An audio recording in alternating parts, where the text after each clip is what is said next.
crisis for the geek kind. Top geek officials admit they underestimated the hipsters' defense capability. Join the geek revolution and save the galaxy. Geeks from all over the globe are joining up to fight for the future. They're doing their part. Are you? Want to know more? Join We Be Geeks and the Geek Revolution and save the world. Service guarantees citizenship. Listen to We Be Geeks podcast on iTunes and Stitcher or online at webegeeks.net. We Be Geeks, your voice for the Geek Revolution. Want to know more?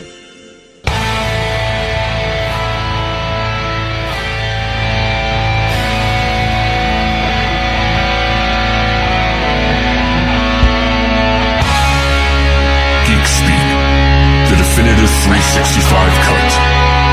These are the meaningless ramblings of a Scottish redone whore and a pissy ex-video store clerk.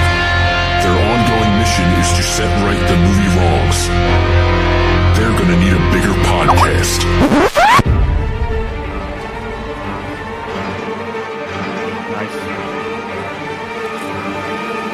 The monsters will come, the ones out there, and you won't be able to run away when they come for you.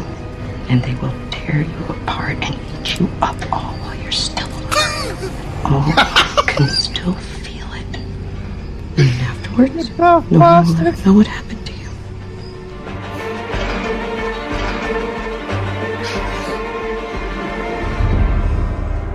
Hello everybody and welcome to episode 31 of the 365Flicks podcast. This is the 365 Talking Heads, the officially unofficial companion to The Walking Dead, Season 6, Episode 11, Knots Untie.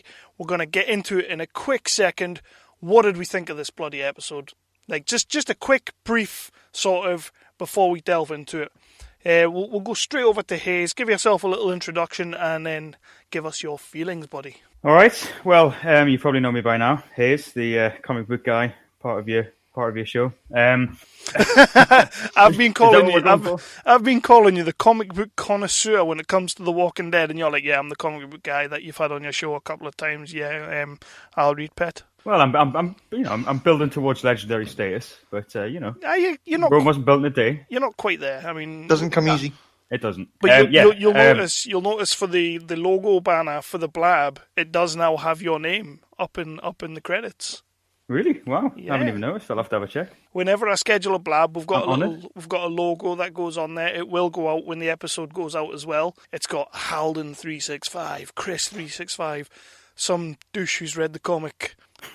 You're up in lights, mate. You're up in lights. It seems like this will make you know you've made it in life. So yeah, quick brief. What did you think? I actually really enjoyed it. I'm still waiting for the for the big crash. Really, excellent episode, full of tension. Lots of great things happened. One or two niggly bits as you always get, but all in all, I thought it was a very enjoyable episode, written well. High hopes for where it's going. Those are things I did not expect to be saying by this point. So my what are we calling you now? Because there's been a lot of beef on the Twitter today.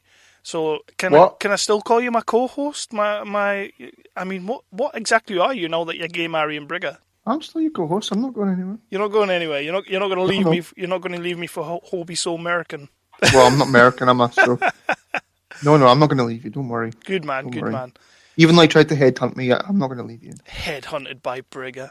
I ran out of characters. I had to do like another. Yeah. No. Yeah. So Chris, we've been doing this for 31 episodes now. Fuck, I mean, yeah, 31. Did you think we'd get there? Oh fuck, aye, of course. That's like half your age. They made it 31. Everyone. At least they made 31. We'll always have 30. So Chris, feelings of the episode. I loved it. I thought it was good. Yeah? Good. Yep. Right. Yep. Again, same as you, Hayes. I wasn't expected to be saying that. What are we in? 3? This is the third, yeah. Yeah. I thought it was great. I think the crash could be coming though, Hayes, because the next episode, Nicotero This is his second of the second half. Do we think he's going to pull it off again, or do we think it's going to dissolve from here? The material that's coming up in this story arc, particularly from the comics, and what we know that they're rushing towards some serious action. I think Nicotero at the helm, we could be in for another big treat. I'm really excited, to be honest. I do think it's going. Yeah, I can't wait for next week's episode. I kind of feel like it's going to be one of those like, let's do this, let's not do this, let's do this, let's not do this. Like so anyway, we're 365Flicks podcast. You can find us on Facebook, you can find us on Twitter. Just look for the 365. We're on iTunes, we're on Stitcher. I want to talk about Satchel, which is like this awesome app that the Tangent Bound Network, who we are on their network, they have partnered up with an app called Satchel. And it's like a better way of getting your podcasts. I've had a little go of it. I prefer it to iTunes by a long shot. So I just wanted to put that out there. As I said, we're on Tangent Bound, we're on Wicked Radio, we're on Nerdly, we're on Be Geeks. Just fucking have a look, man. You will always be able to find us. If you're on the YouTube watching this video, the man in the bottom square down there, that's my man Hazy Haze. The man across from me is Chris. He is my honourable co-host, and I am... Here comes the money! Here we go. Money talk. Here comes the money! Money, money, money, Dollar, dollar. Dollar, dollar. You ain't talking money, then your talking don't matter.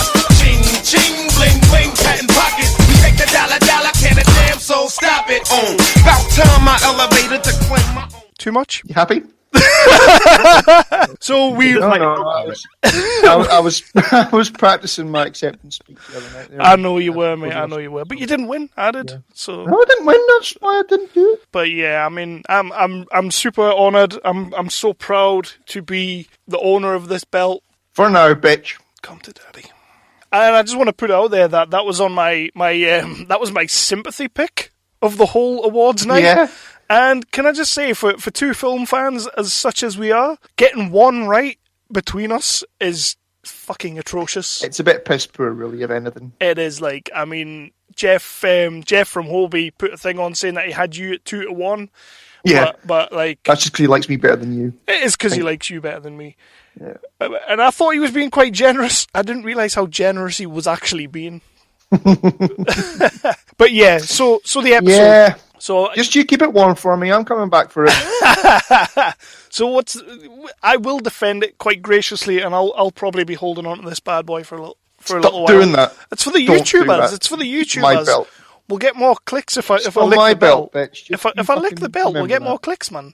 So because you did that, Shane O'Mac, does that mean when I win it, I can have HBK? You could quite possibly have HBK if you would so wish to have HBK. Yes. Yes. Yes! Yes! I'm sorry. You're not sorry.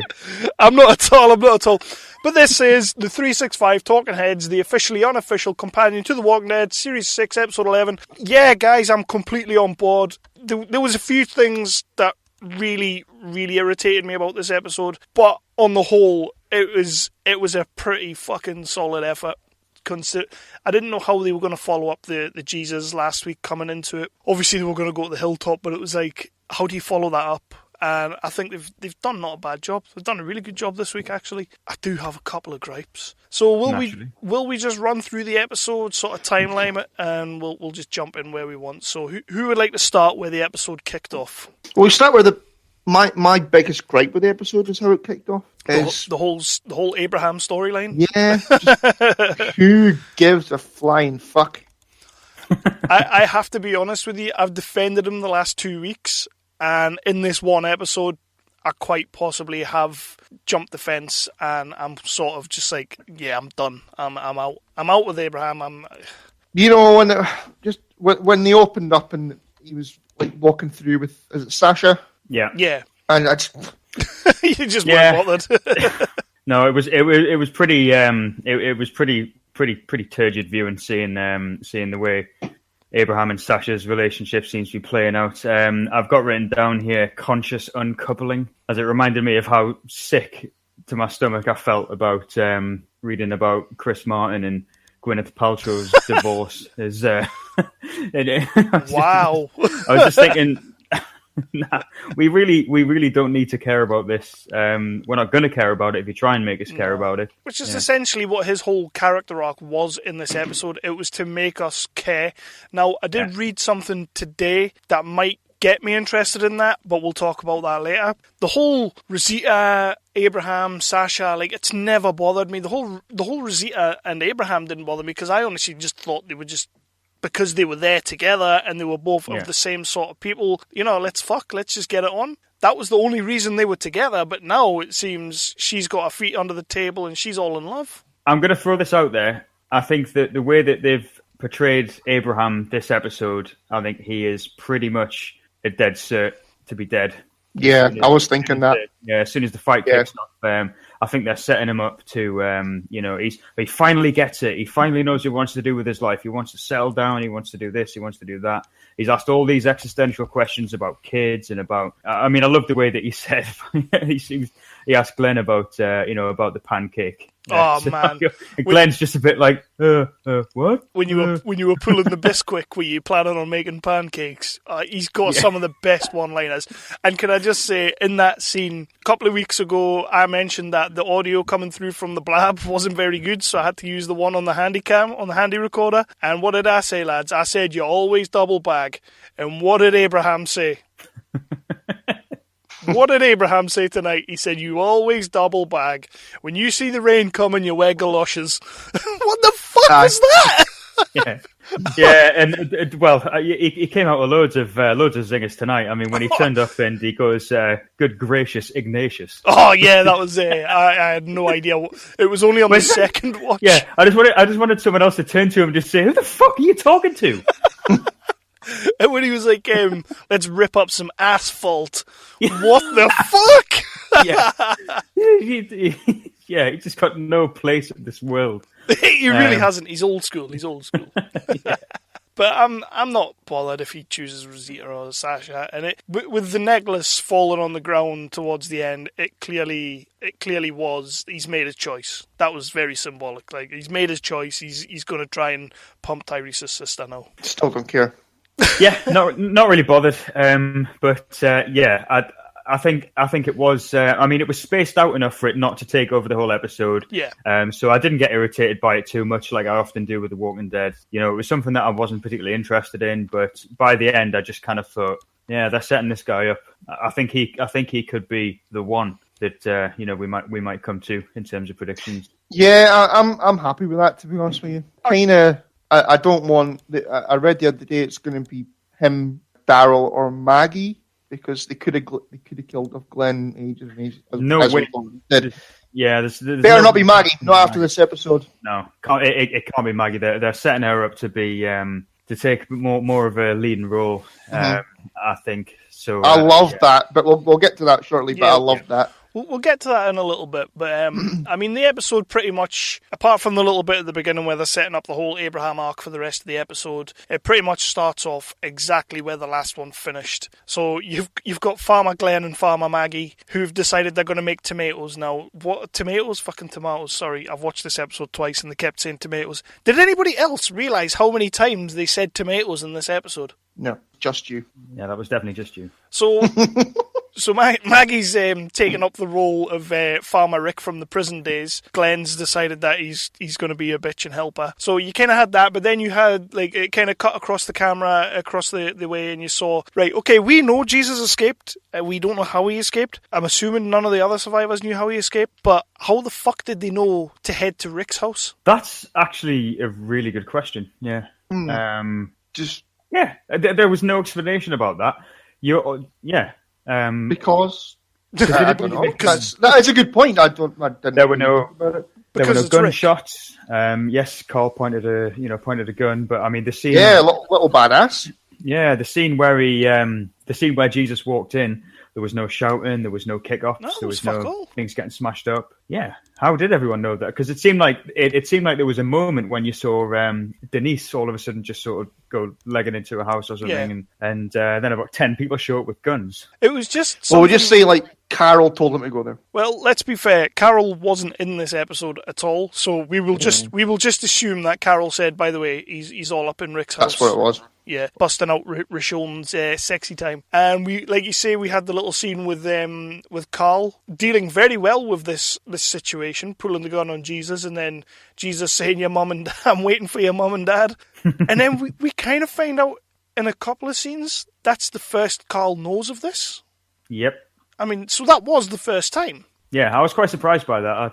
I was extremely surprised. Well, the way that the episode opened, though, the previous episode, they were all, comfy with each other and all that kind of thing. So I kind of assumed that it was already happening. But... yeah, it was like the fucking Waltons, wasn't it? They were talking about toothpaste and all sorts of shit. Yeah. It was very much in the family way. And then when he said it just happened, and then he kind of looked at me and was like, "Carl, it just happened." I was sat there going, "Bullshit! It's been going on for a wee while now. You've been bumping it."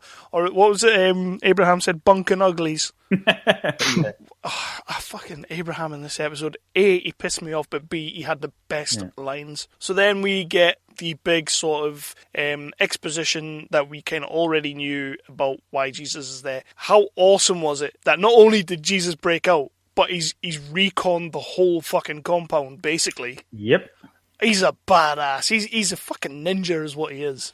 He knows his shit, yeah. And do we think Maggie's overestimating when she says more than 54, or...? I couldn't work out whether she was saying that to make it sound like they had more people in case there was any danger or something like that. Yeah, it was that, wasn't it? Yeah. I think it was. There was a lot of power playing going on, and let's be honest, he's reconned the infirmary, he's reconned the ammunitions, he knows they've got fuck all food. He might not be 100% right on how many people's there, but he's not a million miles out, is he? He's clocked everyone. Go on, Jesus. I'm loving this kid. I'm loving the guy that's playing him. Wasn't too pleased when he took the beanie hat off. Yeah, he's a good character. Just if you knew him, you'd just pin him down and fucking cut his hair, though, wouldn't you? You've got a real problem with this, haven't you? Is that just me? That's just you. He's got a really fake looking fucking beard as well. He looks like a Jesus from a PBS special, like an all-American Jesus. An all-American Jesus? That just annoyed me a little bit. Was that not a Kid Rock album or something? I don't know. Listen to Beyonce. How the fuck am I going to know that? That's annoying me a little bit, but I'm pissy like that, You are pissy like that because when we very first started the podcast, I think it was like episode 3, we had a little rant about season 5 of The Walking Dead before it started. Yeah. And was that not entitled "Rick Needs a Wash and Shave the Fucking Beard" or something like that? It was, yeah. You really... I stand by it. It's an apocalypse. He's better now. He looks perfectly clean. He's just long hair and fucking a fake ass looking beard. I would tell him to fuck off and get here. Okay, if you would do that, mate, you do that. I think everybody's pulling some good lines. I love the little Rick and Jesus. Rick sort of sitting just off Jesus. Totally not buying a word he's saying, only buying the bits he wants to buy. I love this scene. I thought the scene was excellent, and we kind of established that there's already a trade federation going on, so that can't be a bad thing. How many trade federation? Well, he's all like, that's not what it's called. He's all like, how many people are you trading with, Maggie? So Jesus basically says, "I'll take you to our community and we'll see what the crack is, see how we can work together, see what we can come up with, because you's are good people." And they all jump in the old faithful RV. The fucking Leaving RV. Carol behind. Leaving Carol behind, yep. That was upsetting. And Morgan. Morgan. Remember Morgan? I think they're still duking it out behind the library, man. They're fighting like a Peter Griffin in the chicken fight. I can just picture Morgan sort of sitting fucking meditating in the corner and Carol just like pacing around with a gun, contemplating whether to shoot him or not. I quite like that, yeah. I'm hoping that's what's happening. I kind of have that idea. What was it? Was it South Park when they had the cripple fight and it lasted like a whole episode? Do you think we're going to get like a flashback episode where it's going to be Carol and Morgan just for a whole episode just bashing fuck out of each other? Yeah, I'm up for that. I'm completely up with that. I think. Well, they need to take it out. They need to have a proper fight. I think the way we ended this episode, we'll get there obviously, but I think the way they ended this episode, that's going to be the next thing. They're obviously committing themselves to something. Morgan's going to be on one side of it, Carol's going to be on the other side of it. It's quite clear that that's going to be dealt with in the next episode or two. Hopefully ending with Morgan just getting told to fuck off. Or a throat slit, or a nice big bite in his neck, something like that.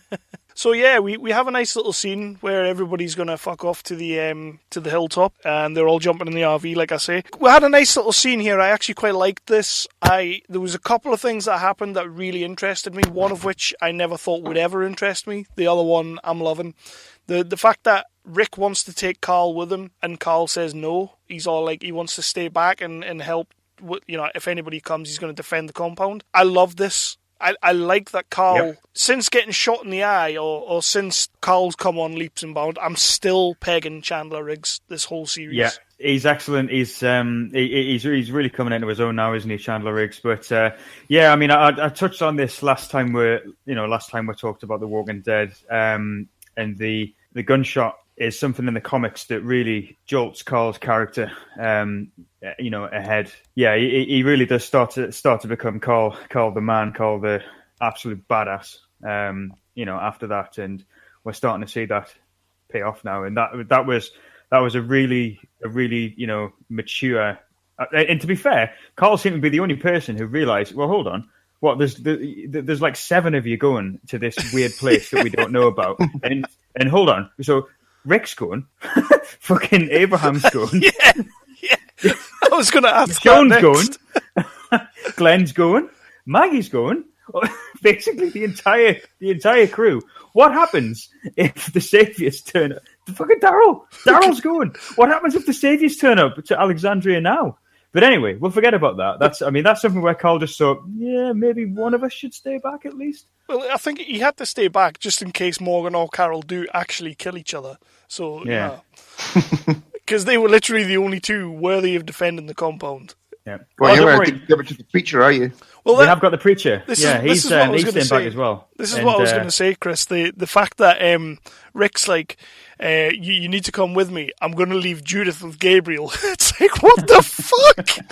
Yeah. How many times are we going to do this? Do we trust the preacher implicitly now? Is this a thing? Apparently so. Apparently he doesn't take very much. But, he's all untrustworthy with anybody he meets apart from people who have actually tried to screw him over. Well, he might get killed, so we'll let it go. We had another little thing that we had one in the last episode and we had one in this episode, and in the last episode I didn't care for it at all, but in this episode I'm loving it. The whole Daryl and Denise thing. Like, I think this is you're right, actually. That is starting to build up now, isn't it? It's gonna become a thing. It sort of feels like when they paired him up with Carol for a while, it didn't quite pan out. And then they paired him up with Beth, and that didn't quite pan out because they built her up just to kill her. Deserved. It was deserved. But, you keep singing like that, you're going to fucking get killed. But I feel like Denise, as much as I don't really care for the character, if they pair her up with Daryl, all of a sudden I'm in. See, I like her. I think she's an excellent character. She's one of my favourites in terms of the newcomers to the show. But I think the pairing with Daryl is, there's a lot of fruit in that if they play it the right way. I think so. And you kind of have the whole, like, I don't know what they're going to do with Tara or whatever they call her. Fist bump, whatever. Fist bump. She'll get killed. We'll just keep going with that. But the thing is, like, she's obviously out of these last couple of episodes because when they were filming, she was like heavily, heavily pregnant. It got too hard to hide, as we've mentioned before. Are they really going to bring her back after having had a child in real life? Are they really going to bring her back just to kill her to progress this relationship between Daryl and Denise? If so, I'm on board. Didn't you say Denise is a lesbian? So she is, but Daryl could turn her. I feel it's well within his skill set. Okay. Why don't you do another disclaimer? No. We're all good. We're all good. Sam Smith won an Oscar. So how did everybody else feel about that scene? Were we all good with that scene? Daryl and Denise, yeah? Yeah, I like the Daryl and Denise, and I like the Carl and Rick little moment. It was two nice little moments in a scene that I kind of thought was just filling up screen time, but it was quite nice to be fair. I like them both. I also like the fact that, Rick sort of looked at Carl and no words were needed. He didn't have to say, oh, that's really good to hear of you, really good to hear, Carl, or take care of yourself, or any of that bullshit. Just have a look at him with a look that just said, yep, you've got this. I trust you. Go for it, son. Exactly. Hopefully that's going to carry on and they're going to keep giving Carl the due that he kind of deserves. The thing that would really sell Chandler Riggs for me, or Carl as a character right now, would be if we get a little time skip and then I'm fully involved in Carl. Like, I think he's going to become the Rick that we need. So that's not going to happen now, though, is it? Because about to go to war with Negan. So yeah, you're not going to get a time skip now. You've kind of had your time skip, really, which I think it seems to be accepted that the time jump between the first and second episodes was about 2 months. Yeah, so you've kind of had you've kind of had the time skip. But do you really think that's all we're going to get? I think so. I mean, there's a lot of balls out action to come, I think. So I don't really know how you can skip time right now. Maybe after the balls out action, we can maybe get a little time jump. Depends what happens with it, though, doesn't it? I mean, what I think is going to happen is they're gonna go there. Maybe they're going to build up another week to it. I'd be happy with that, like on the way to it or something. But they're going to go there to Negan's compound. They're going to get their asses kicked. Then they're going to sort of retreat back to Alexandria. And then I think it's going to be a case of sort of batting down the hatches before Negan comes to get them. Do you think so? I suppose you could fit in a time skip there, but I don't know. I don't see it happening. I really don't think we're going to get a time skip until at least the conclusion of whatever's to come. I know obviously a bit about what's coming up in the comics and what's going to follow after what's going up in the comics, because the comics are still quite far ahead of the TV show in terms of the storyline. I can't see there being a time skip. Touching on Chandler Riggs again, I mean, to see how far he's grown. When they came out of the prison arc, and you had the episode with where Rick was injured, and they were kind of holed up in a house. Yeah.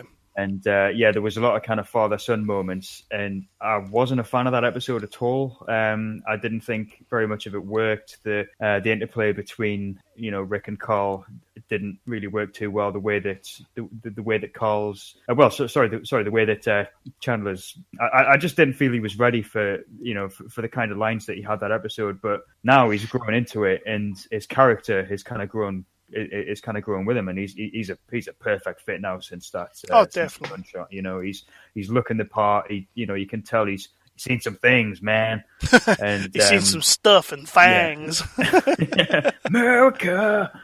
And good things to come from Carl, man. Yeah, I'm looking forward to see what Chandler Riggs brings us. We're in the RV. We're getting like on the road again sort of thing, and we're getting little interplay. We said last week we didn't need to be seeing Rick and Michonne holding hands and stuff. I'm not going to say they were laying it on thick, but I don't need any of that. I totally agree. I didn't mind it. I really didn't mind it, to be honest. It was small enough that it didn't bother me. Reasonably innocuous. So if you weren't bothered about it, or if you're going to get bothered about it, it was never going to be a big problem. Yeah. The little longing look across the seats, and the little touch of hands and stuff.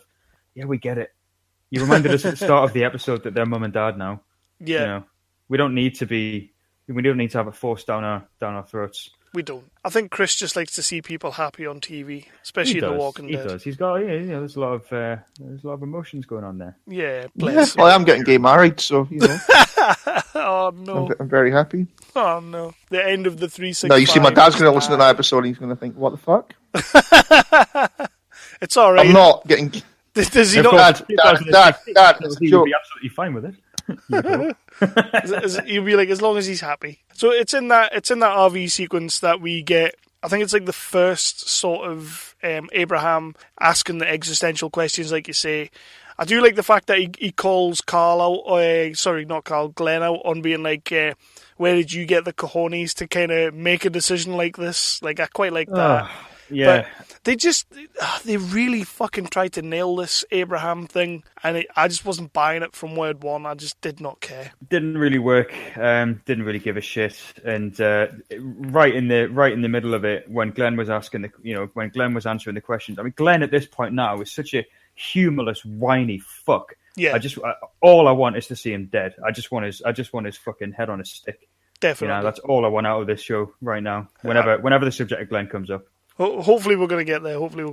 I did have a note later on, and I'm definitely going to share it with you guys. So we kind of get that scene, and then on the way we find that some of Jesus' pals have been overturned in that car, another scout crew, because apparently the hilltop, although they seem pretty short of people when they get there, just sends scout crews everywhere. Because there's a scout crew that's been to see Negan, there's a scout crew that's out and about, and then obviously there's Jesus. And just while I'm quickly on the subject of Jesus, how many times did they have to say Jesus when they got to the hilltop? It's like, Jesus, who are they? And it was like, we came with Jesus. Jesus is helping us. You know, Jesus is... Like, they were really fucking nailing that cross. I'm absolutely nailing that cross. I like it. That's very good. I was... I'm fine with that, man. Don't get me wrong. Don't get me wrong. I was absolutely loving it, but I was just every time they said it. I mean, me and Lindsay watched it together before we started doing this episode, and literally, I was sitting giggling like a bastard every time they said Jesus, because it's just scream drinking game. Exactly, yeah. But it was the way they were using his name, like Jesus. Where did you come from? Honestly, I didn't notice. I really didn't notice it. What, to pick out when somebody's been fucking called by their name? Oh man, I've got something to mention about later on as well. I suspect that your note might refer to the same thing actually. But anyway, we'll come to that. Yeah, we'll come to that. Some of Jesus' pals have been overturned in a car. They go into the building. Did anybody give a fuck about this scene? Nah. Was it just a way of bringing in some characters on the way there? Sort of solidifies their way of getting into the hilltop because they rescued somebody. It was more that than yeah. Character. You didn't find out what their names were. Yeah, you found out. You saw them again, did you? And you maybe saw the Doctor again. Yeah, you saw the Doctor again because he's going to be a main sort of character, isn't he?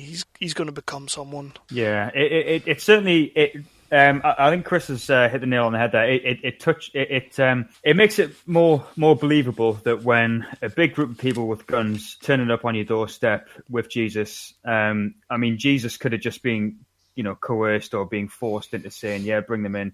At least when there's, the doctors there, the other people are there who we don't know about who they are really, apart from the fact that Abraham nearly killed one of them. But and for a split second, I'm sitting there and I'm thinking, if you kill him right now, I might actually buy your story arc right now. But he's all like, you know what? I actually wondered if he had just jammed a knife right up into his chin for a second. Yeah. And I was a little bit. At least would have been something interesting with him. Yeah, in an episode where there was nothing interesting going on for Abraham, just let him kill someone haphazardly. That would have been pretty cool. I'd be up for that. But they didn't. They didn't do that.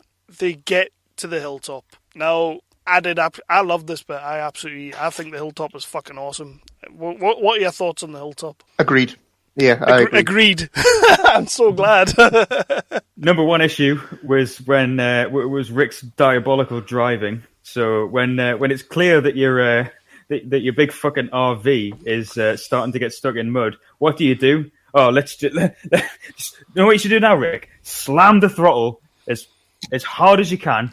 Spin those wheels like a motherfucker, because that'll free them up. Definitely. And the thing was, like, he went into that puddle, into the mud and stuff like that, and then Jesus kind of stands up and he goes, "It's okay, because we're here." I mean, that was a pretty fucking big fence for Rick not to have seen it a good mile out, Yeah, that's a very good point. Yeah, there's people stood there with fucking spears and that, and it's just sort of like, oh yeah, look, Narnia right there. I loved when they got there. I loved their little interplay with the guards. I loved the fact that it took a little while to get in, and Jesus is like, you know what, you guys have got the weapons, but you've saved one of our pals. Let us do. Like, Jesus just makes everything happen basically in this episode. He's kind of pulling the strings all the way through. It kind of makes you wonder why fucking they need Gregory. Should he not be the leader of this fucking place? I did think that. Yeah, that Jesus was clearly, like you say, Kev, sort of pulling the strings from the background kind of thing. Yeah, I did think, why is Gregory in charge? But then the character is so fucking awesome that I don't care. Yeah, we'll get to that. I fucking loved him. Yeah, Xander. Yeah, he's fucking brilliant. We'll get to that in a sec, I guess. But I think there is a big reason, and we've seen it time and time again, particularly in the Walking Dead. But I think there's a big reason why you've got a character like Gregory as well as your Jesus character. You look at Alexandria. You've got Rick kind of being the badass, going out there doing his thing. He goes out on the runs. He does this. He does that. You need someone who's going to be kind of a figurehead, who isn't going to be going out and doing those things, but they're going to be there, able to make decisions. If people don't come back, they can say, "All right, okay, well, this is our contingency plan. This is what we're going to do." You need someone who's going to say, "Right, okay, things might seem like they're fucked, but I've got a plan. I'm going to sort us out. Things are going to be all right." And I think Rick's kind of seen the potential for Maggie to step into that role, despite the fact that Rick is obviously the Rick-tator. Maggie can be, a big sort of part of that. Well, they were kind of building that up in the last series anyway, with Deanna kind of taking her under her wing and sort of teaching her what she does. We're going to get to the Maggie scenes in a bit, because I think you two guys are going to gush over these Maggie and Gregory scenes. I thought they were the worst scenes of the whole fucking episode, but we'll get there in a minute. How did we love the change in tone thematically, like the music-wise, when the gates to the hilltop opened? It basically turned into some Deliverance type shit. There was fucking banjos going off in the background, and I was sat there like, what the fuck is happening here? Like, are we cool with that? I know it's a different type of community, but as soon as they opened the doors, it was like, and I was just kind of like, what's going on with the music? Are we in a comedy? You're just looking for a load of slack-jawed yokels kind of sitting on windowsills, like with like bits of corn sort of between exactly. Chris, we don't take too kindly to your sort around here. But yeah, like that was something that when the gates opened and then you kind of got the banjos going, that was something that hit me straight away. I was like, what the fuck is happening with the music? You're right there. It was a big thematic change, and I suppose it had to be, though. It kind of had. It was a lot of fun. It was fun actually. But it's sort of like you're no longer in Alexandria, so we need to tone up the music. We need to be all joyous and stuff. Exactly, yeah. And then you see people doing all different things. I mean, I tell you what, like that house was in remarkable condition. The house was fantastic. I loved that house. As soon as I saw it, I was like, you know what it is? I've never really got as far as that in the comics sort of thing, so I didn't know what the hilltop was going to look like. I don't know if it looks like that in the comics, but as soon as I saw it in the show, I was like, that's exactly how I expected this place to look. One big fuck-off house. The rest of it, the compound and that, I wasn't that fussed with, but the house, I thought was just... Yeah, it's an excellent place. It's a good vantage point to, keep an eye on things, as Jesus mentioned, with the windows and everything going up really high. It's exactly the sort of place that you'd want to fortify, defend, and lay some roots down. So how many people are we thinking are in here? I don't know. It's the population of the hilltop. I mean, the size of Alexandria was something that was kind of up for debate, because things happened in Alexandria, such as a gunshot, supposedly being heard within the walls, and then like 10 minutes of running to get to the other side of it and whatnot. Whereas this place initially doesn't seem like it's all that big, but I don't know. I mean, it must be a decent size if they've managed to forage and obtain more food than Alexandria has. Yeah.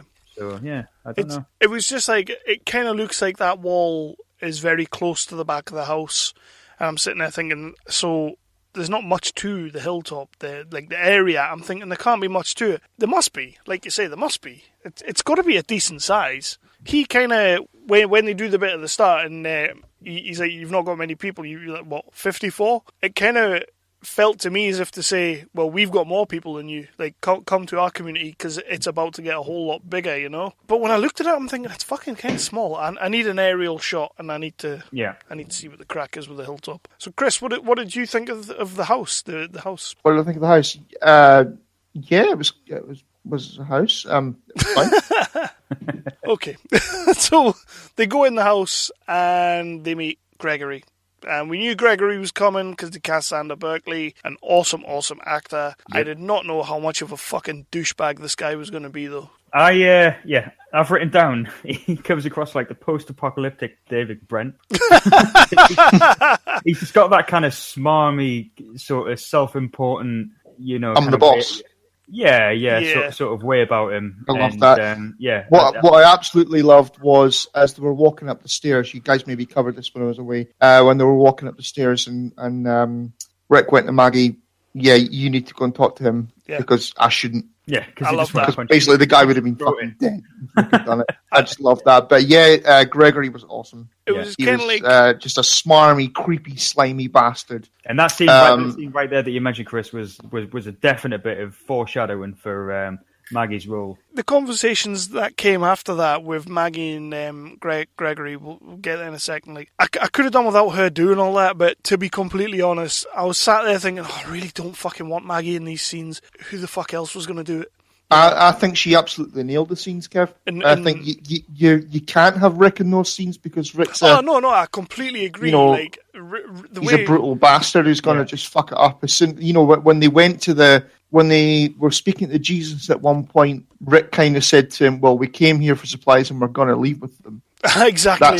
That's how Rick deals with it. Yeah, you need Maggie in there. You need Maggie doing that. He because gets Rick's just going to create fucking wars. It was good negotiation skills, and you get you get Maggie in there, and she can change the pace of the conversation. You get Rick in there, and he's just going to be like, "We're taking our food," and you know, he's just going to come out with all of his badass stuff. So yeah.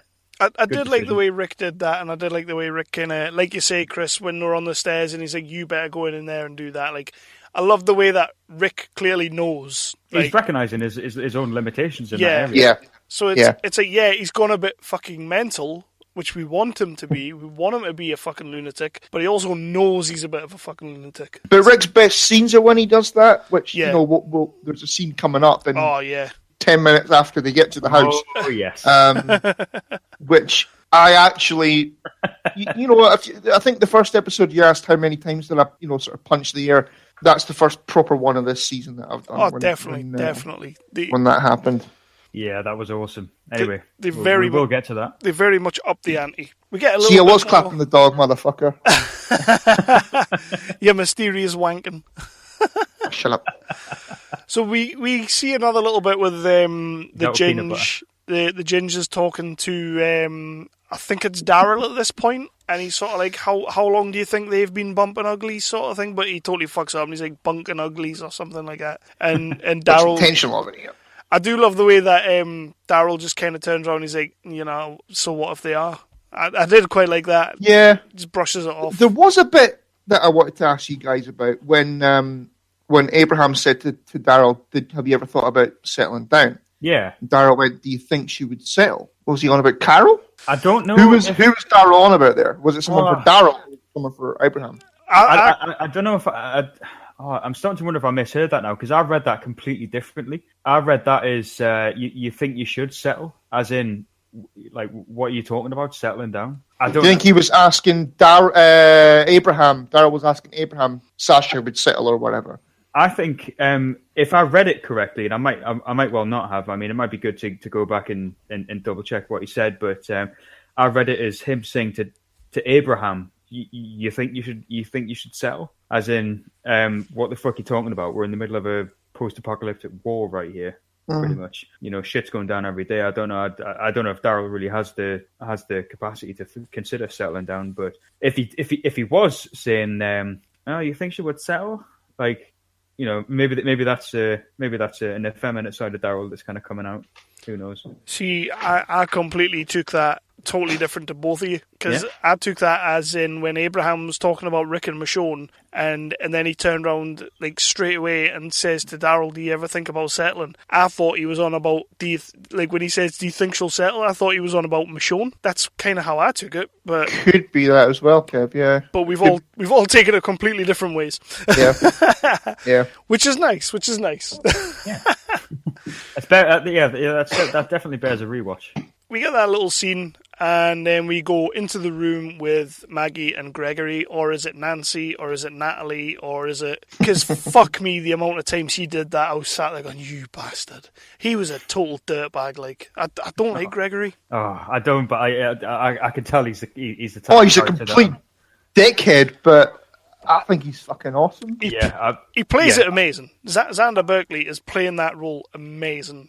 Yeah, I love him because he's a dick. And the total power play between the two of them in those scenes. He thinks he's got the upper hand. She thinks she's got the upper hand. And it was only when I watched it again tonight. You know, when they first go in the house and Rick just wants to talk business straight away, and he's like, "No, go and get a wash because you fucking smell." And the house is dirty enough. I kind of took that, like, I was sitting there thinking, fucking hell, man, you're proper, you know, they might be a little bit dirty. Upon watching it the second time, that I realised that was so he could get the crack off Jesus, like, because he references it a couple of times, you know, Jesus told me this, Jesus told me that, and it's like, well, where did he doesn't get that information unless he sends them away to get a wash. And he's got some time alone with Jesus. Yeah. Aye. Because at first what looked like a scene where he's just calling them smelly bastards, it doesn't play that way when you look at it in a different light sort of thing. It's difficult to keep this place clean. Chris has been wanting Rick to have a wash for about 4 series. He's finally had a wash. Maybe that's why I like him. I can identify with him. But we're good with the... People come to my house and go, ew, upstairs and get a wash, you smelly bastard. My only problem... Have a shave. I don't think Lauren Cohen done a bad job. Maggie done a bad job in those scenes. It was just that her accent all of a sudden, I don't know if it's because we don't see her very often. She doesn't say very much very often, but her accent was coming through so strong. Yeah, you're right. She said, I can't remember what words it was, but she said something that gave her a real kind of like Texan sort of drawl, didn't it? That was my problem with the scenes. I'm sitting there going, you're better than this. You're better than this. We've seen good Maggie scenes before. So then she goes into a scene like this to talk trash to some fucking guy.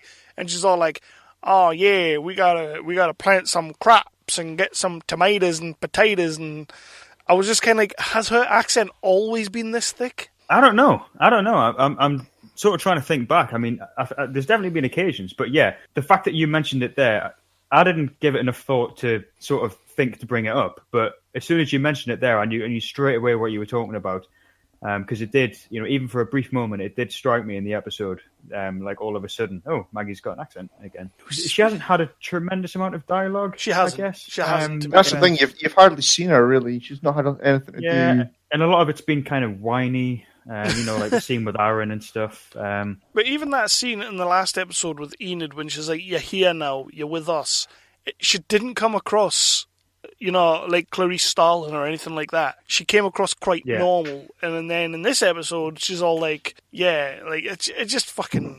It didn't take me out of the scene. I just think she's better than that, and I thought the accent came through far too strong. It's not long after that we get the scene, because they're all kind of out in the foyer, sort of talking to Jesus. Jesus is taking his beanie hat off, which really irked me. Like, that man does not need to be taking his beanie hat off anytime. And he had the typical Jesus white robes sort of thing. He was looking I liked it. Honestly, I did. I liked it. I loved it. I'm loving it. I love it all get up, and you do see that in the comics as well.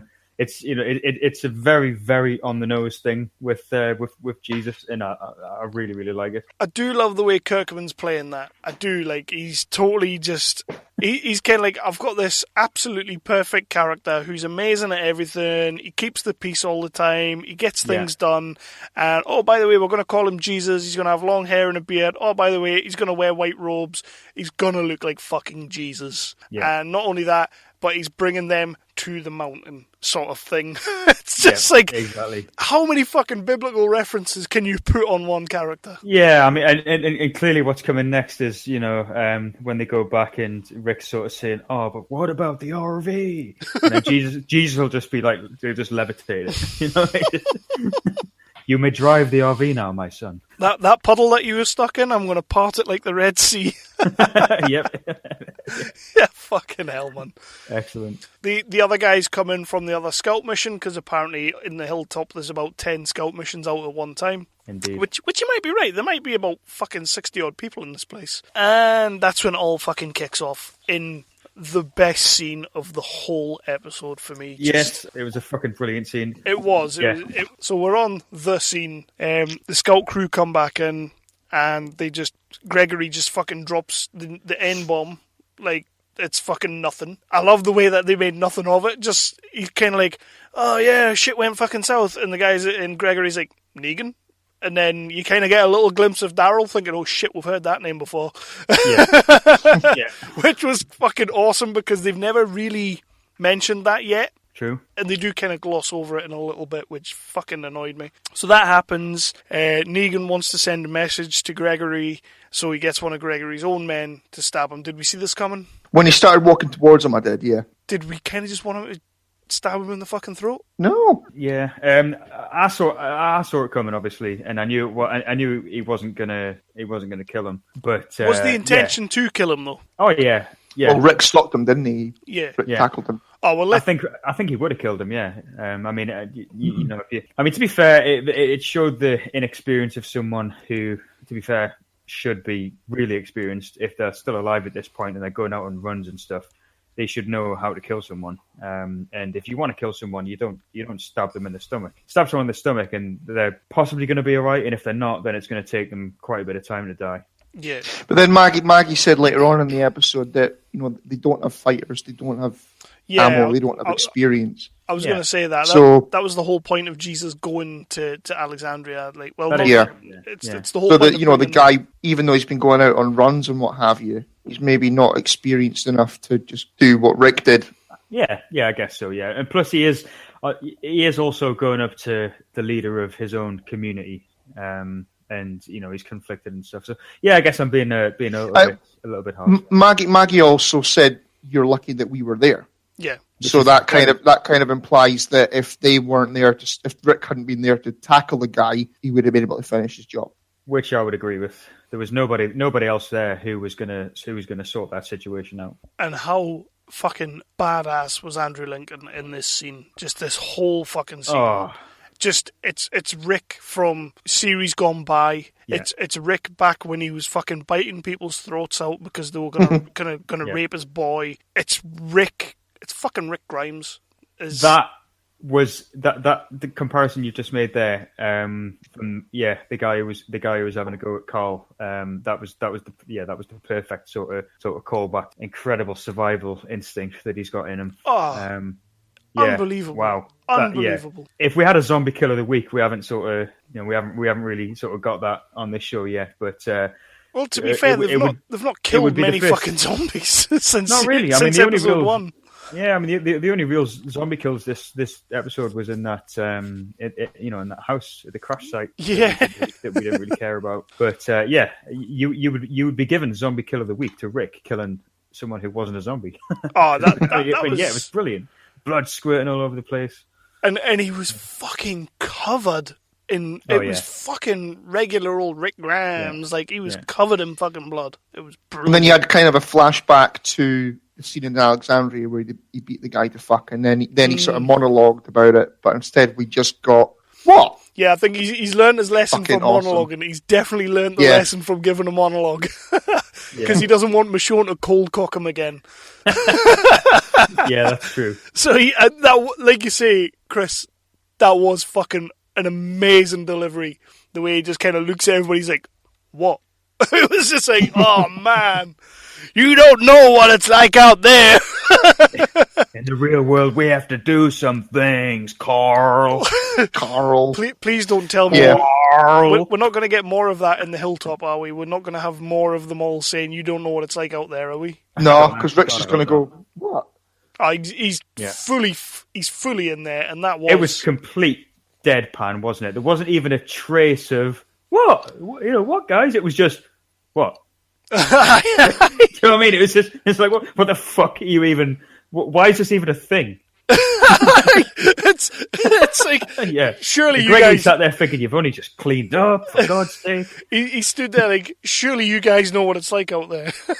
Yeah, it was badass. It was a great scene, and then we had the woman who came up and punched him, and Michonne kind of put her in her place as well. She totally bitch slapped Rick Grimes.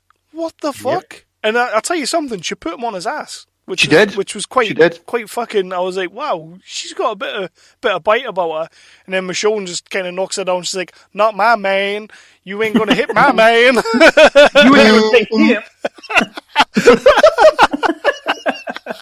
She might as well have. She didn't, but she might as well have. It was like, just don't. Yeah, you just stood over here. You're gonna take that bitch. Yeah. I would have loved it if she just turned around and goes, "Mm-hmm." You ain't all that in a bag of potato chips. Or just knock her down and be like, "You got knocked the fuck out." Damn.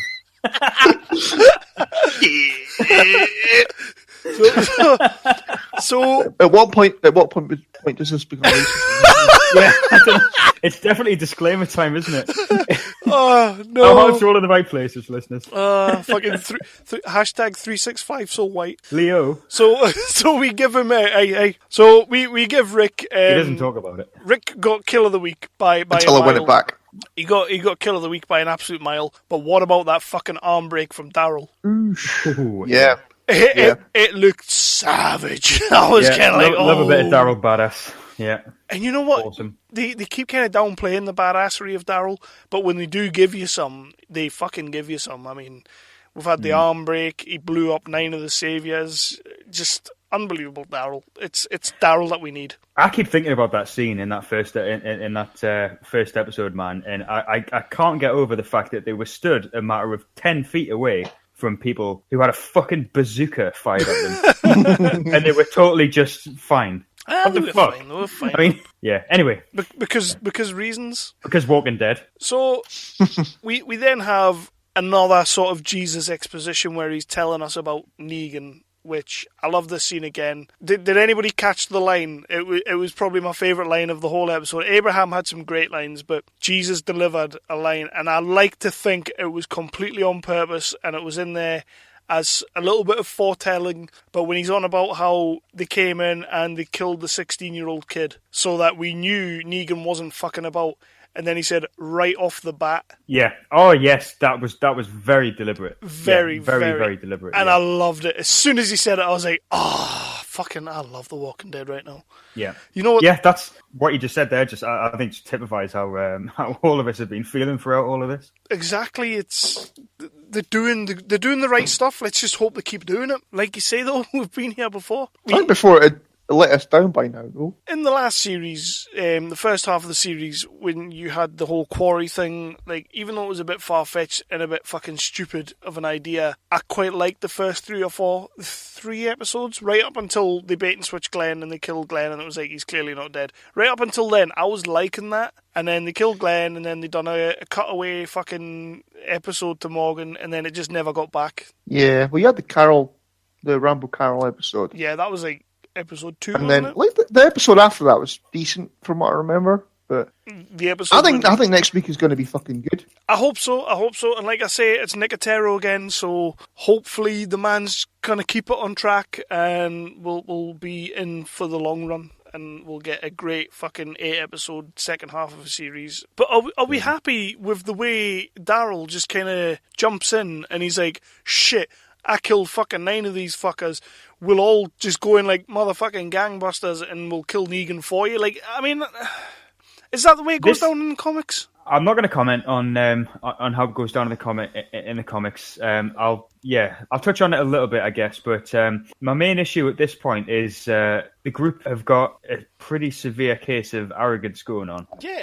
They know nothing about Negan. All they know is that he's threatening this group, and he's been willing to go to the extent of killing a 16-year-old kid, from what we've heard. I know what you're saying. It's like, you know what? He's killed a 16-year-old kid straight away, and then it's like he'll fucking do anything he wants because it's Negan. And then Rick's kind of like, in case you ain't noticed, we don't got no problems with confrontation and fangs. And it was just kind of like, why the fuck? Why? I'll kill Negan for Carl. Aye.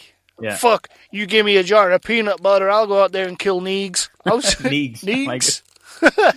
I'll call him Neegs from now on. Yeah, I like that. Let's call him Neegs. I was just kind of sat there like, why the fuck are you offering yourself up to be mercenaries? It doesn't really make too much sense at this point. And when they're actually sort of driving away at the end of the episode, it seems to be that they're actually heading straight to the compound. Yeah. Straight to check Negan out. Just straight away. Like, shouldn't we go back and have a chat with the others about this and maybe, scope the place out and put some thought into it? Nah, we're just going to go charge in and kill them. It plays that way, but I don't think that's going to be the case. I think they'll go back. Did you know what's the next recon thing again? I didn't. We don't. I never do, to be honest. They've got half of the supplies. Remember? Yes. So they were loading up the van. So they go back and there's a thing of next week of them sort of having Rick doing a sort of William Wallace type thing, and then Carol's there for a start, which is good. Yay! And they're kind of going into battle, So again, as I said before, I'd be happy with another week not seeing Negan. Well, how many episodes have we got left? This is 3, and I think 7 we get. We've got in 8. Total? 8 in total. Because is it not 9 the first half and 8 the second half? I really don't want to see Negan before the end of the season, but that's probably not going to happen. I'm 100% with you there. I don't want Negan yet. Like, and just leave him till the very last scene. Do you know what?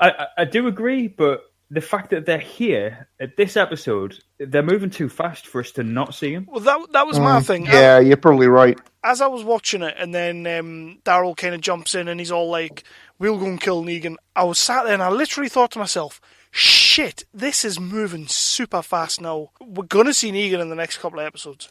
It's going to happen. They could be ready to insert some bullshit flashback material. Remember...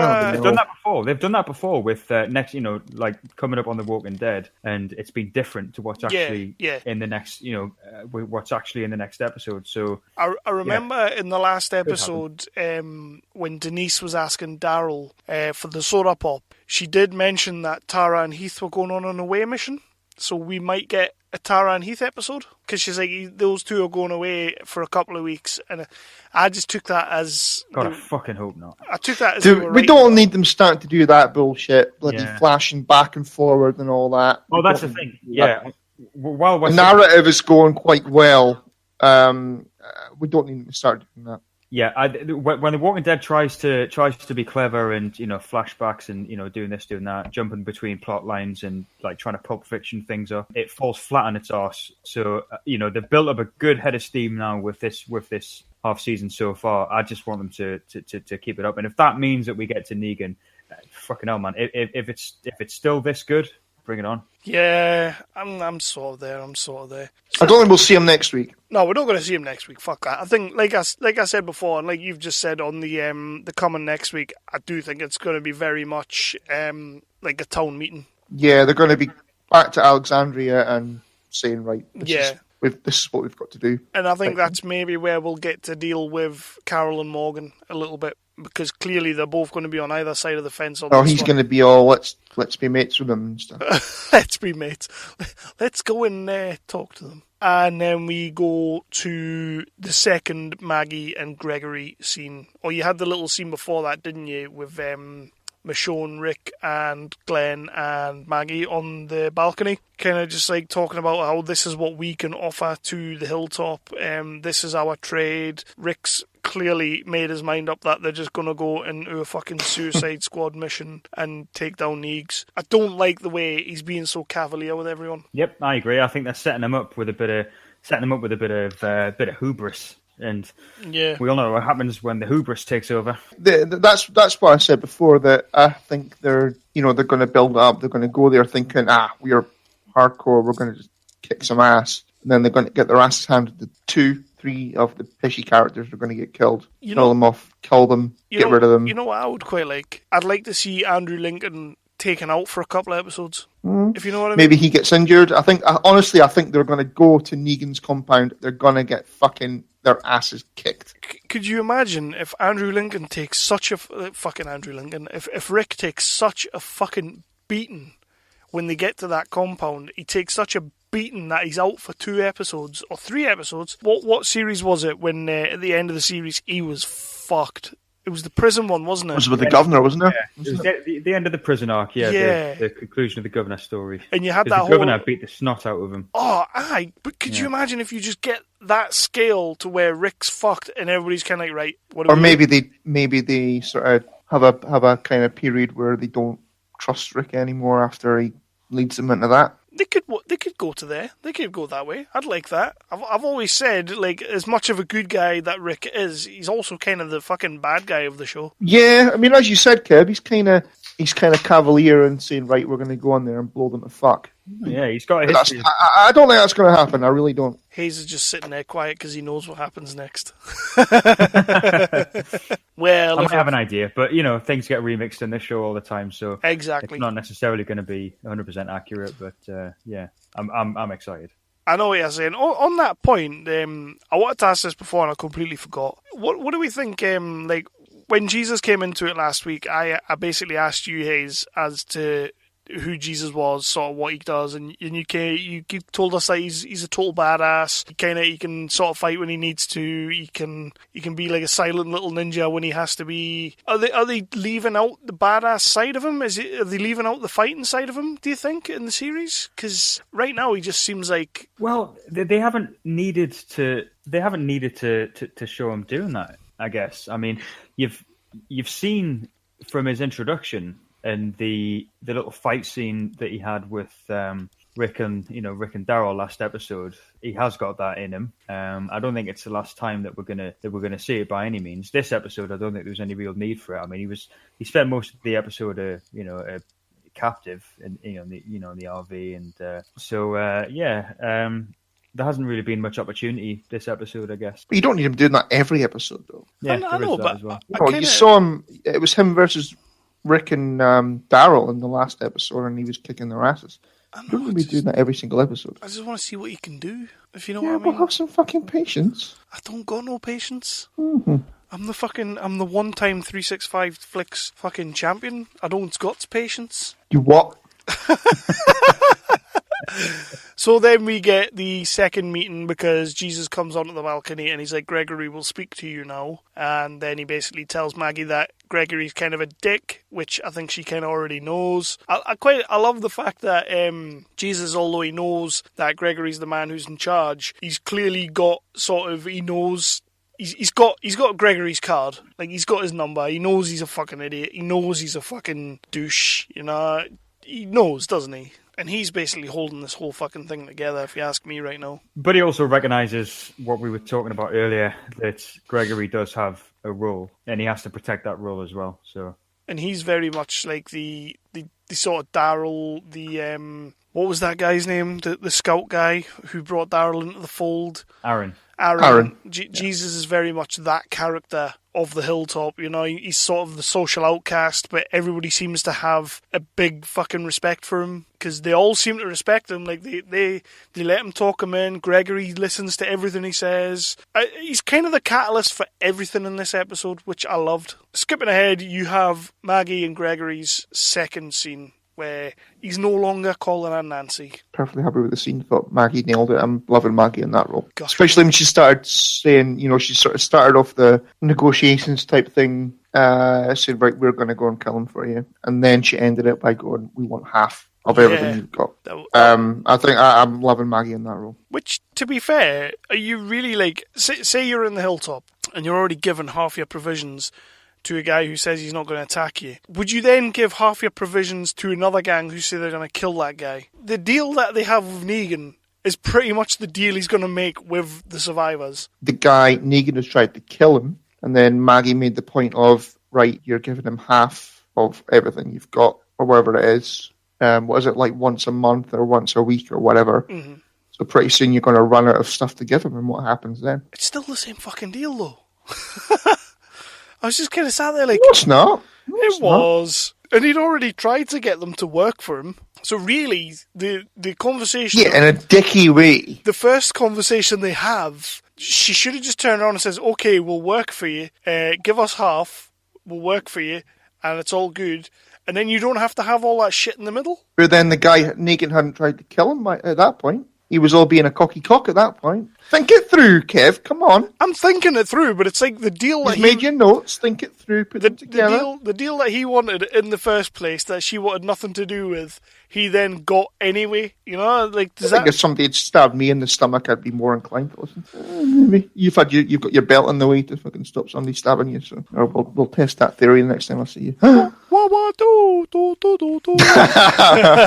She basically turns around and she's like, right, we're going to go and kill Negan for you. How about it? Happy days. We want half your shit. So he agrees to it. They give half the shit, which I couldn't believe he just hands over so freely. Then they all jump back in the RV and they're on the road again. I don't want to skip over the brilliant line from Xander when he says, oh, what else do you want? A kidney? I thought it was a great line when he's lying there, he's just freshly been stabbed. So it's like, yeah, I'll have a reach in there and grab that. Why not? See, I loved it with him where Maggie actually, I think it was when she actually asked for half. She said, about the Negan is taking half now and then half in a minute and half in a minute. And she said, well, what happens when you run out of it? And he kind of goes... But did anybody... Do you guys notice that bit? I noticed that bit, but did anybody think that while they were having that whole conversation, he was touching himself up? Because he had the hand dangerously close to the old clemsticles. And I'm sat there thinking, is he really wanking himself off while they're negotiating? Nobody else think that? No. No? No, that was just you. We've seen a lot of masturbation tonight on the podcast. So, smash cut to them getting the goods. Allegedly. That guy comes over and he's all like, we need your help. You know the compound, come with us. I think he's going to be a fucking dirty dealing bastard, that guy. I'm not looking forward to him. He's going to turn on them. He's going to, because he looks like a soft as fuck shite. I did quite like how he walked over and he was all like abrasive as fuck. And then when he realised that Rick and the gang were fighters, he's sort of like, yeah, okay, I'll help you. It all plays into the fact that I don't think anybody fucking respects Gregory, but they know he's a necessary fucking thing. Yeah, he's like a sort of... Obviously, I would guess they've been dealing with Negan for a while, so maybe he's like the politician type thing that's trying to appease him.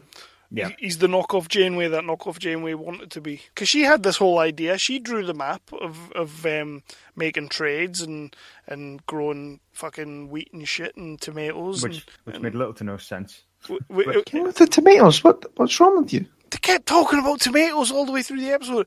Watch the episode but you're again. British. Speak British. Watch the episode again. They say it a good 4 or 5 times. And they also say... but you're not American. I could be. No, you couldn't. And they also say sorghum 4 or 5 times. What the fuck is sorghum? Yeah, what the fuck is sorghum? They keep talking about it. I've never heard them say that. For any of our American listeners, tell us what sorghum is. Fuck yeah. They all get in the van and they all drive off to we're assuming Alexandria. But before that, we get to see the worst fucking sonograph I've ever seen. I've got a fucking problem with this. Sorry, but what the fuck is a working baby scanner doing at this place? And not only that, but they were able to print the cunt off. I mean, what next? It used to be a few weeks and fucking print off the 3D one next. I mean, the guy used to be a paediatrician, no? Yeah, that's brilliant. But where the fuck did he get that thing from? A hospital. He got it from hospital. He got it from Slabtown. Oh God. I mean, can you imagine the run where they were, they were off out going on supplies, like, oh, we should get things like, oh, should we get some food? Aye. What else should we get? Aye. Well, there's this big fuck off machine, and we need a generator to be able to power it as well. I mean, did you even look at the? It even fucking wrote Maggie on the screen. For fuck's sake, her name was on it. Her name was on it because I was looking to see what year it said.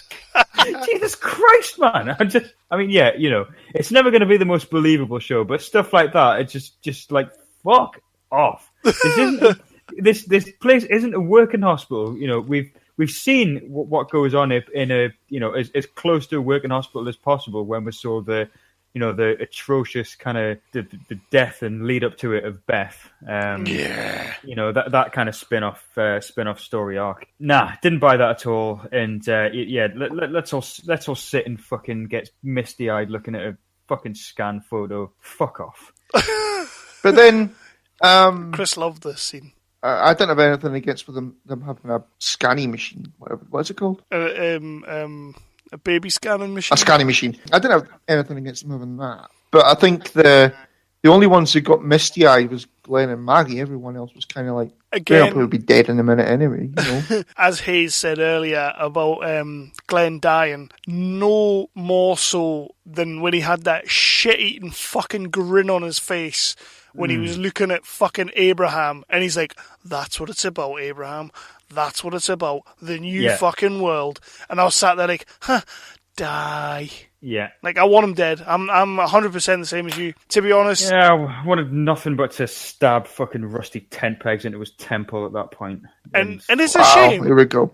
It truly is a shame because Glenn is such a fantastic character with such a rich fucking background so far that we're now at this point we want him to die. We want him to die. Yeah. Run his course. He's been around too long. Same page. Chris, thoughts? Yeah. Grizzly death? He's not going to die. He's not going to die, though. He's fucking not. should, man. He's not. He really isn't. He's not going to die at all. They're gonna give that death to someone like Daryl or someone else. It'll be Daryl or Abraham, I think. His Rather, character's Abraham so than Daryl. fucking played out, man. I think we're going to see more than one death when things start kicking off. We have to, man. There's too many new characters being introduced. We can't be expected to give a toss about all of them, and you also can't have. You can't have 50 kind of well-paid actors on screen at once. Yeah. Especially when they're you're bringing all wanting in their big lines and stuff. Especially when you're bringing in Jeffrey Dean Morgan. I mean, it doesn't get much bigger than that right now for The Walking Dead, and he can't be costing fucking pennies. He's going to be a big budget, that guy. Yeah, I mean, we are talking about. I mean, I think the viewing figures have declined a bit, but I think it might be the biggest cable show in America, in terms of numbers, viewers. So they will have a lot of money to play with over other shows, but there's a lot of real estate out there at the minute, and some of it needs to get flattened, man. But they're going to be adding a bunch of other people, aren't they? They've got the people in Hilltop. Yep, we've got more people to see there. We've got we've got Negan and the Saviors to come. So that's more sort of. Well, that's it. It's not going to be Negan, isn't it? You've got more people other than Negan that are going to be there. Yeah, there's definitely going to be some interesting characters. There's one in particular I'm really excited about seeing, but I won't mention anything about that character. So we've got to start seeing some testicles coming out from the writers, and some people need to get killed, man. On that, because that's the episode pretty much done and dusted. They all have their little fucking faces looking at the picture. Abraham, no more so than anyone else, just looks like a big fucking tosser. And then we get the fade to black. The music changes as they're driving away from the compound. It changes. It changes back to the normal sort of Bear McCreary. We've just kind of touched on sort of predictions. We haven't done that yet in these Blab episodes, because literally I wanted to get a few episodes in, and then we can kind of get our bearings on it. So let's do some predictions. We've already touched on it a little bit there, but who do we think is definitely not coming out of this season alive? Ooh, this is fantastic, right? This is the meat and two veg of the old Walking Dead discussion, isn't it? Chris, what are you thinking? Abraham. Seconded. Straight off the bat, Abraham. Yeah. Yep. I've got to see Daryl. I'm not ready to see Daryl go. They're not going to kill Glenn. Well, they're not going to kill Glenn. So, from what I gather, they've got to do a big thing where Gregory gives somebody over to Negan in order to save their town. So, who and it has to be somebody big. It can't be like some pissy little character that nobody knows or gives a shit about. Like the couple in the fucking bedroom that just appeared and disappeared. It can't be anybody like that. It's got to be somebody that people care about.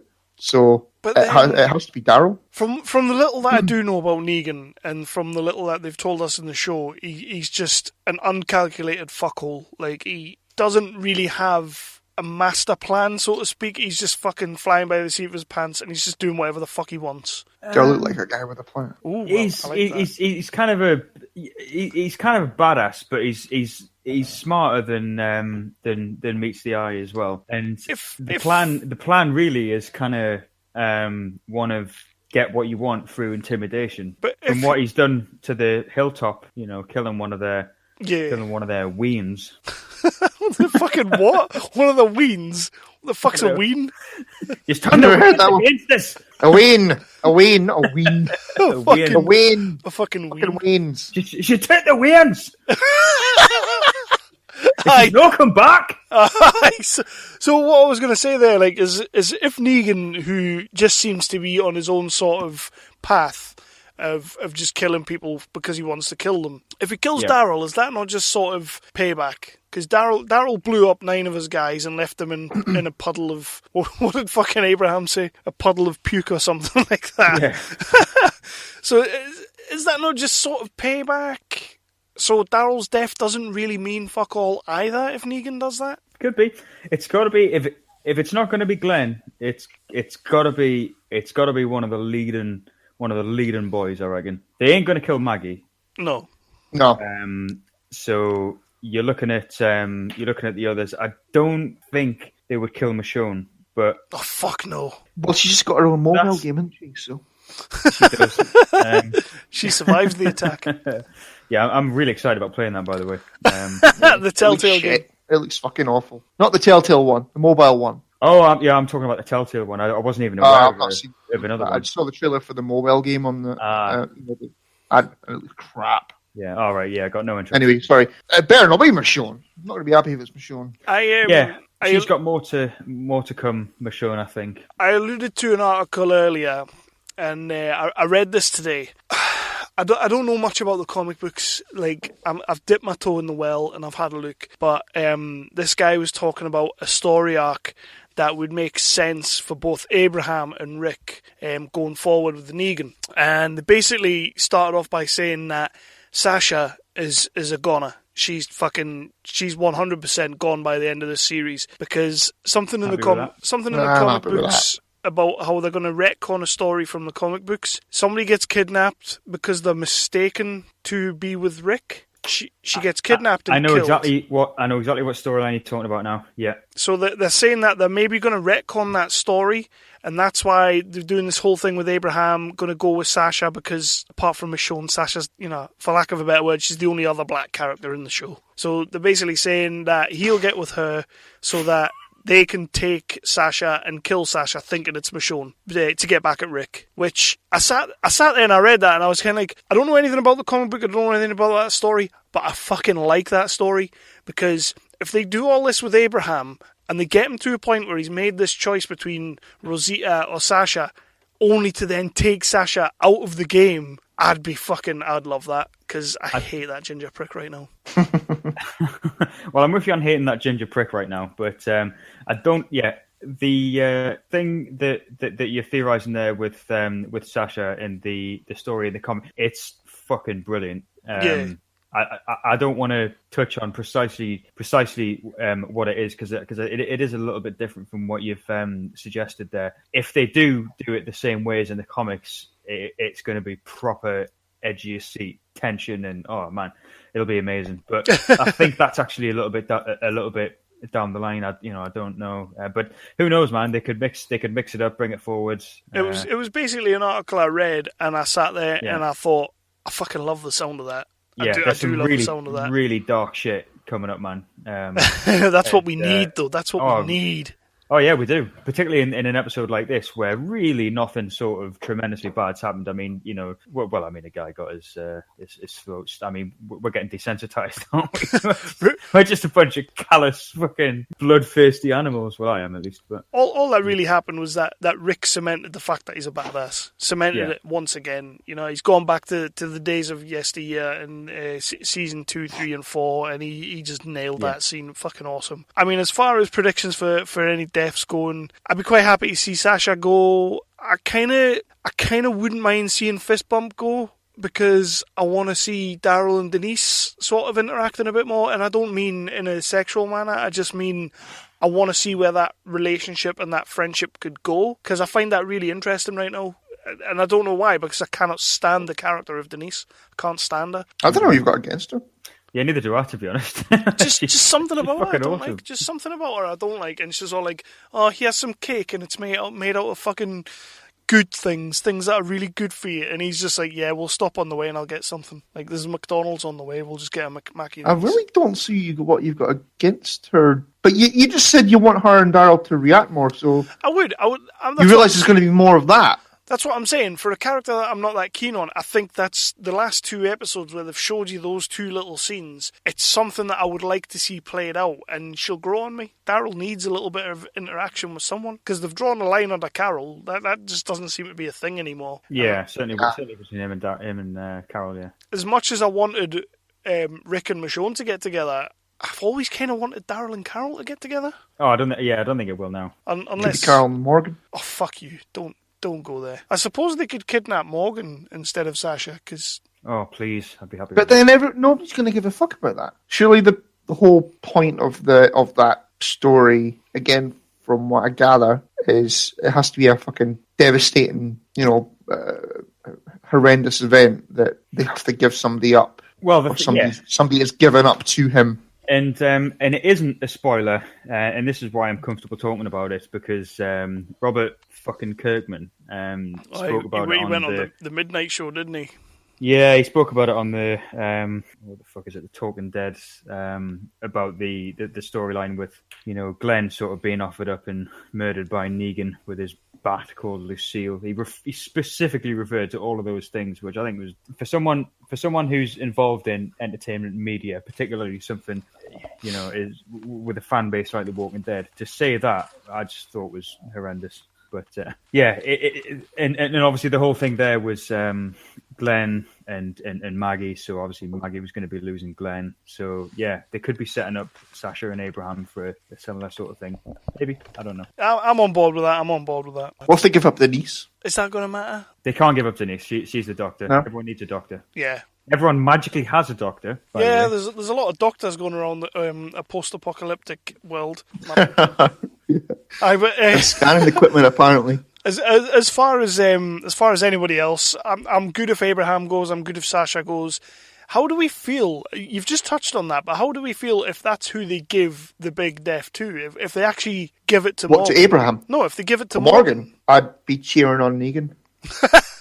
I get the feeling when he comes into the show anyway, we're going to be cheering him on, because I cannot fucking... Yeah, I see. That's the thing. I like the governor. I kind of want the governor to win. I cannot wait to see Jeffrey Dean Morgan's take on Negan. I just cannot wait. That's pretty much Season 6, Episode 11, Knots Untie of The Walking Dead. And there's pretty much not much else to say. I mean, I'm looking forward to the next episode. Like I say, Nicotero directing. I'm looking forward to seeing what he does, and hopefully he's going to keep the fucking steam train rolling, and he's not going to slow down. He's not going to take the piss out of anyone, and he's going to give us a good episode. And I think he will. Yeah, I'm looking forward to it. Very exciting. So, like, my only thing is, like, it clearly looks like they're either going to the compound or they're going to Alexandria. I'm going to say they're going to go Alexandria first. If Nicotero directs an Alexandria episode where it's clearly going to be debating on what they're going to do next, that could be pretty fucking boring, to be fair. Yeah, I mean, you can let them away with it for one episode. Not Nicotero, though. So, are we going to wrap this up here, then? So this has been episode 31 of the 365 Flicks podcast, and this is the companion show to the 365 Flicks podcast. It's 365 Talking Heads, the officially unofficial companion to The Walking Dead. And that it doesn't roll off the tongue anymore. It's getting quite a fucking mouthful. We're basically the companion show to the companion show. No, you have to keep it the same now. You did it. I'll always keep it the same. You know me. And my man down the bottom there, Chris Hayes, he's on board still. You coming back for the next episode? You better believe it. Hopefully we'll get a really fucking shit one so we can finally just have a... Is it bad that I want to have a rant about this show? Not at all. Not at all. It's something with. Well, I mean that's one of the sort of triggers to getting this together. You know. Yeah. Because The Walking Dead is a show that's when it is bad, it's a lot of fun to rant about. Yeah, definitely. Because it has the kind of raw materials where you just can't money, budget, theme, viewers. You know, it's got everything that makes you think, how can they possibly fuck it up? And yet they do from time to time. And now this half season in particular, they're really I mean, Christ, it's like night and day the last half season compared to where we are now. Chris, do you think we're going to get that rant anytime soon? Probably, yeah. Hopefully not. You're going to sit on the fence on that one, are you? I've not seen it. What do you want from me? So that has been Series 6, Episode 11 of The Walking Dead, Knots Untie. My man down the bottom, Hayes. My man up the top, Chris. Everyone want to say goodbye? Goodbye. Bye-bye. Goodbye. Here comes the money. Here we go. Money talk. Here comes the money. Money. Dollar, dollar. Dollar, dollar. I don't want to get sued to fuck, so I'll stop it there. What? Nothing. You fucking knew that was coming. You're getting well intimate there. Oh man, it's just that it's finally mine, if you know what I mean. Like it's actually Been mine. vacated for a while. It has been vacated for a while. Not anymore though. This is my Lucille, a John Cena spinner belt. I love my belt. I love being the 365 Flicks champion. Just make the most of it. So how we're deciding the next one? How am I going to defend my title? WrestleMania. Oh, I'm fucking shite at predicting that. I'm shite at predicting the Oscars as well. cannot fucking believe between us we got one. I know. And it was the one that I thought was never going to happen. I really didn't think it was going to happen. So we're coming back next week, gents? Yep. Yeah, man. Sounds good.